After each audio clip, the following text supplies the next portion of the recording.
François Gémen, vous êtes chercheur, vous êtes politologue, vous êtes enseignant et vous êtes un membre du GIEC très investi sur la question de la lutte contre le réchauffement climatique. Alors que pouvez-vous nous dire sur le rôle de l'urbanisme et tout particulièrement la question de l'eau, l'eau qui nous manque et l'eau qu'on a en trop et qui est dangereuse pour préparer la lutte contre le réchauffement climatique?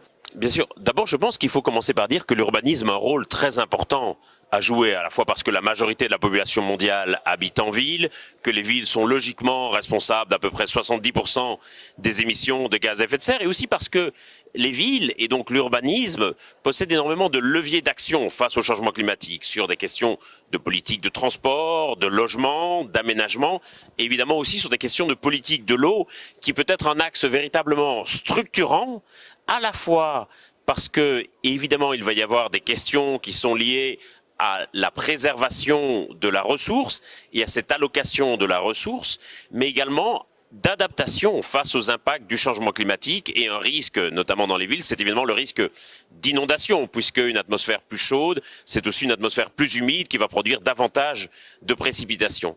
Et donc je crois que c'est intéressant de regarder à la fois les aspects un peu hydrologiques de la gestion de l'eau, des cours d'eau, la protection face aux inondations, des systèmes d'irrigation, mais également les aspects sociaux, de partage de la ressource et de juste allocation. Et je pense que ça va être un enjeu vraiment fondamental, y compris pour des questions de cohésion sociale.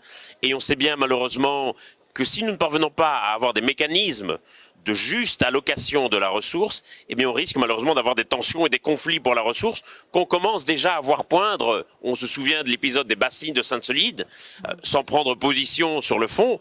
On voyait ici un affrontement entre deux groupes, l'un reprochant à l'autre de s'accaparer une ressource qui devient de plus en plus rare. Alors comment on fait dans un système qui poursuit le business as usual, dans la manière de faire la ville, et toutes les tendances qui nous amènent à réaliser des projets écologiques avec des défis scientifiques, parce qu'il faut relier des sujets qu'on ne relie pas, avec des défis démocratiques, dans un moment où les élus sont moins en position de prendre des décisions qu'ils doivent prendre, dans un défi économique, parce que l'argent ne va pas à ces projets. Alors, comment procéder? On a évidemment une tendance lourde à faire comme avant, à avoir une sorte de dépendance de sentier, à se dire voilà, on a toujours fait comme ça, y compris en matière d'urbanisme, y compris peut-être encore plus fort en matière d'architecture, parce que toute une série de normes, de cahiers des charges parfois, sont rédigées comme si nous étions encore dans le passé. Il faut absolument comprendre que nous avons changé d'époque, y compris au sens géologique du terme. Les géologues nous disent que nous sommes désormais entrés dans l'Anthropocène, une nouvelle époque géologique qui succède à l'Holocène. Et ce changement d'époque n'a pas seulement une signification géologique, mais aussi une signification politique et économique profonde. Ça veut dire que nous ne pouvons plus faire aujourd'hui comme nous faisons les choses hier, parce que les choses ont fondamentalement changé. Nous sommes littéralement face à une terre nouvelle que nous avons façonnée, mais qui est aussi une terra incognita qu'il va falloir apprendre à gouverner et à naviguer.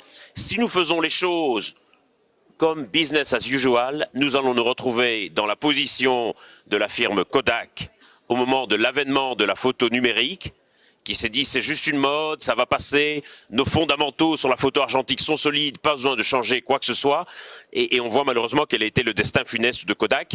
Ne soyons pas Kodak. Parfait.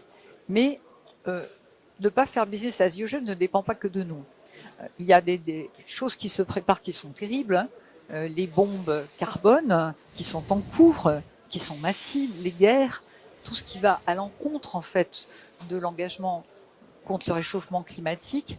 Alors, comment tenir le cap et comment se dire que nos efforts en valent la peine et comment procéder?